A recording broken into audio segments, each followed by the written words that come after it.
অশালীন প্রস্তাব ও যৌন হয়রানির অভিযোগে খুলনা বিশ্ববিদ্যালয়ের বাংলা বিভাগের অধ্যাপক রুবেল আনসারের বিরুদ্ধে অভিযোগ করেছেন এক শিক্ষার্থী। ঘটনা তদন্তে করা হয়েছে 7 সদস্যের কমিটি। অভিযোগ প্রমাণিত হলে ব্যবস্থা নেওয়া হবে বলে জানায় প্রশাসন। খুলনা প্রতিনিধি আশরাফুল ইসলাম নূরের তথ্যে ডেস্ক রিপোর্ট। ক্যামেরায় ছিলেন শেখ জুয়েল।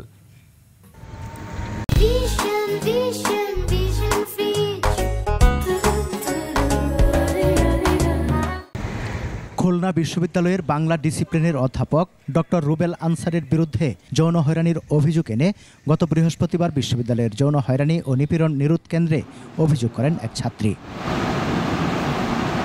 অভিযোগে শিক্ষার্থী বলেন, সময়মতো অ্যাসাইনমেন্ট জমা দিতে না পারায় শিক্ষক রুবেল আনসারের সাথে কথা বলতে যান তিনি। ওই সময় অভিযুক্ত শিক্ষক তাকে ঘুরতে নিয়ে যাওয়া সহ নানা কুপ্রস্তাব দেন।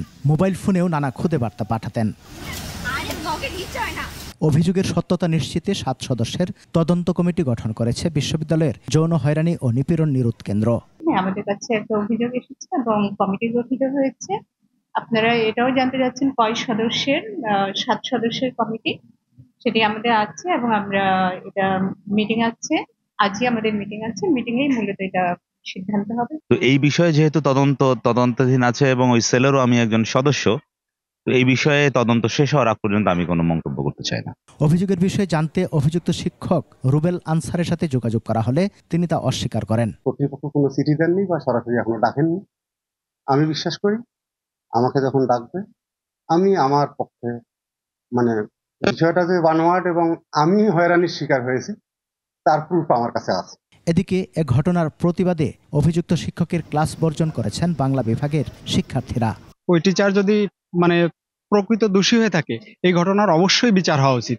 আমি একজন বিশ্ববিদ্যালয়ের ছাত্র হিসেবে এই ঘটনার তীব্র প্রতিবাদ জানাচ্ছি। এটা নিয়ে আমরা সোচ্চার রয়েছি এবং আমরা চাই যে ঘটনাটি ঘটেছে আমাদের একজন শিক্ষার্থীর সাথে, এইটার সুষ্ঠু তদন্ত হোক। তারা দৃষ্টান্তমূলক শাস্তির দাবি জানায়। সমর ইসলাম, ডেস্ক রিপোর্ট, 21 টেলিভিশন।